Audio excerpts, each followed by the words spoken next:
What's going on, everybody? Bobby Bookworm back again. Second book for today. I had to find a second copy of this one because I lost my first copy to damage. And this book is I will say as a disclaimer, the following book that I'm about to give a review for, it's extremely difficult, if not near darn impossible to find. And there's a good reason for it, and I'll explain it in a second. It is called A Heart for Freedom by Ling. The remarkable journey of a young dissident, her daring escape, and her quest to free China's daughters.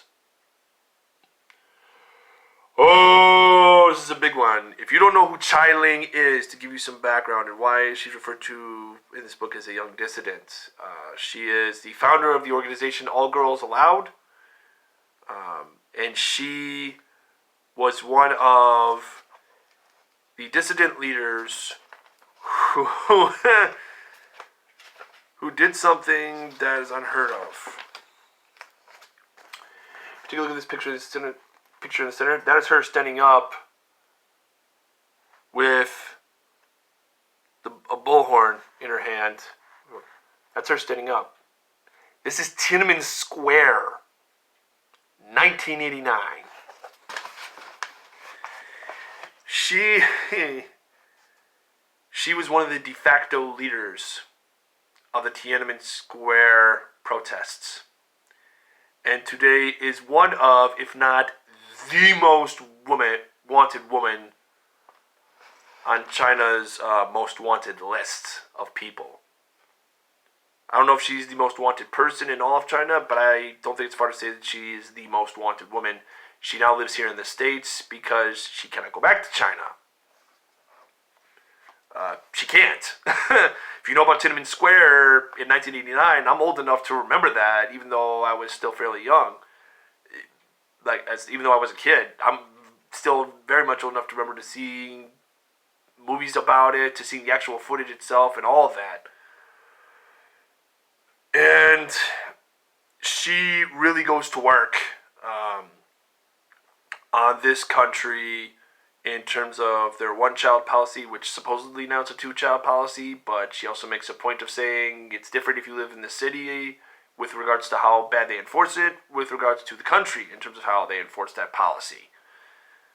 Which to me is going to be disrespectful to China, but I don't care. If I get flagged for this video, or if I get fact-checked for this particular book review, I say, so be it.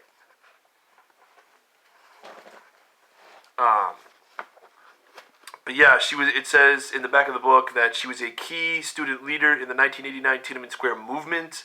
Today, she serves as founder, president, and COO of Genzabar Inc., which is a leading higher education software services provider. Whether it still is today, Lord only knows. I'll have to look that up later. She holds an MBA from Harvard Business School and an MPA in Public Affairs and International Relations from Princeton, and a Bachelor's of the Arts in Psychology from Peking University. She's also been nominated twice for the Nobel Peace Prize. And as I said before, she's the founder of All Girls Allowed.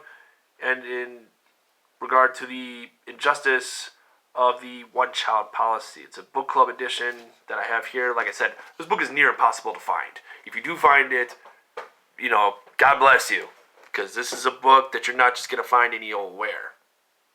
For the reasons that I just explained. She talks about her upbringing, growing up with communist parents, how her parents were born prior to the revolution and the Great Leap Forward. And, it was hard to find stuff that had to do with anything with regards to the culture of China, and just, there's so much there that, boy, she really speaks of what it is to be a woman in China and what that means, and just, and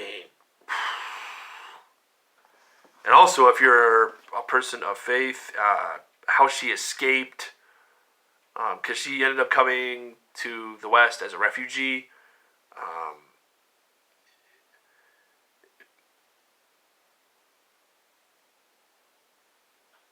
It's a crazy story. I really don't know what else to tell you. It's a hard read. It's a thick book. But it is one that I think is necessary to be read to, one, understand her story with regards to her faith and how she escaped, but also to understand the one-child policy, how it became the two-child policy now, at least in some places. Whether that's actually enforced remains to be seen. But she also talks about the Chinese government and how things are difficult for her even here in the States because of the fact that there are certain influences right now, especially being as wanted as she is back home, because she can't go back there because of her stance on many things. But if you really want to know about Tiananmen from someone who is there, if you really want to know what actually happened, if you actually want to know what the aftermath of that was, her education beforehand, and just what her upbringing was like, find this book. Find it where you can. Heart for Freedom, Ling. This is a book you want to have in your stack. That's book 2 out of 3 books today. Back with the third one here in a little bit.